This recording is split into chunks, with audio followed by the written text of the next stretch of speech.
ఆకుకూరలు తింటే ఆరోగ్యానికి మంచిది నాన్న, తిను. నేనేమన్నా గొర్రెనా? రోజు ఆకులు తినడానికి నాకు చికెన్ కావాలి, లేకపోతే నేను తినను. ఏమైంది బాబు, ఎందుకు ఏడుస్తున్నావు? ఈ చలికాలంలో పొద్దున్న లేవడమే కష్టం అంటే మా అమ్మ స్నానం చేయలేదని కొట్టింది. ఏం బాబు అంత సంతోషంగా ఉన్నారు? ఒక బ్యాంక్ ఎంప్లాయీ పాల కోసం వస్తే వరకి లంచ్ టైం అయిందని మళ్ళీ రండి అని చెప్పా. బాబు మీ నాన్నకి శనివారం వస్తే ఎందుకంత ఆనందం? ఎందుకంటే మా అమ్మ ప్రతి శనివారం మౌనవ్రతం చేస్తుంది, అందుకే. అరే పొద్దున్నే లేస్తే ఆఫీసర్ అవుతావు, లే త్వరగా.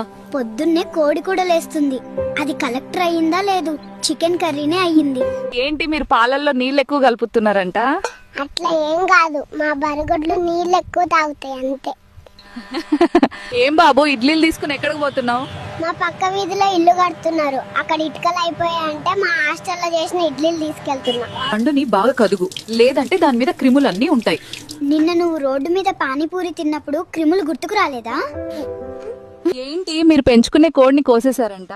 హ, మా ఇంట్లో తిని పక్కింట్లో గుడ్డు పెడుతుంది, అందుకే కోసేసాం. ఏమైంది బాబు అలా ఉన్నావు? మా అమ్మ పక్కింటోడు సాఫ్ట్వేర్ ఇంజనీర్ అయ్యాడ్రా అంటే వాడు చదివింది ఎంబీబీఎస్ కదా అన్న, అంతే నాకే ఎదురు చెప్తావా అని చీపురు తిరిగేసింది. ఒక అరటిపండు ఎంత బాబు? డబ్బులేమొద్దులే తాత, నీకెన్ని కావాలంటే అన్ని తీసుకో, బాగా ఆకలిగా ఉన్నట్టు. ఏమైంది బాబు డల్ గా ఉన్నావు? గంట సేపు ఫీల్డింగ్ చేసి బ్యాటింగ్ లో ఫస్ట్ బాల్ కే అవుట్ అయిపోయా.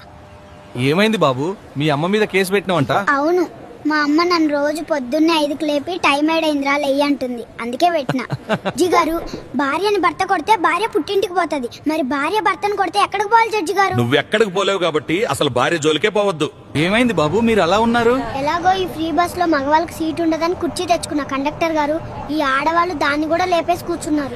1 లీటర్ నూనె ఎంత బాబు? లీటర్ 500. పక్క షాప్ లో 100 రూపాయలకి అమ్ముతున్నారు కదా. అయితే అక్కడే తీసుకో, ఇక్కడికి ఎందుకు వచ్చావు? అక్కడ అంతా కల్తీ నూనె అమ్ముతారు, పో. ఒక నీళ్ల బాటిల్ ఎంత బాబు? డబ్బులేం వద్దులే తాత, నీకెంత కావాలంటే అంత ఆగండి, బాగా దప్పిగ్గా ఉన్నట్టున్నా. ఏంటి బాబు మీరు స్విగ్గీలో పనిచేస్తున్నారు, ఏదైనా సాఫ్ట్వేర్ జాబ్ చూసుకోవచ్చు కదా. నేను సాఫ్ట్వేర్ లో చేసినప్పటికంటే ఇప్పుడే ఎక్కువ డబ్బులు వస్తున్నాయి, అందుకే చేస్తున్నా. అరే నా ఫోన్ పే పనిచేయడం లేదు, డబ్బులు నువ్వే కట్టేరా. అబ్బా రోజేంద్రా, నువ్వు కనీసం పుట్టినప్పుడైనా నర్సుకి డబ్బులు ఇచ్చావా లేదా? అక్కడ కూడా నీ ఫోన్ పే పనిచేయలేదా? ఏసీ ఎంత బాబు? మంచి కంపెనీది అయితే 60,000. చలికాలంలో కూడా రేట్లు తగ్గించరా? చలికాలం అంటున్నావు, ఏసీ తీసుకోవడానికి ఎందుకు వచ్చావమ్మా? అరే మన బంధువులు వచ్చారు కదా, వాళ్ళకి ఒక రైమ్ చెప్పు. నాకు 10 రూపాయలు ఇస్తే చెప్తా, లేదంటే నేను చాలా బిజీ.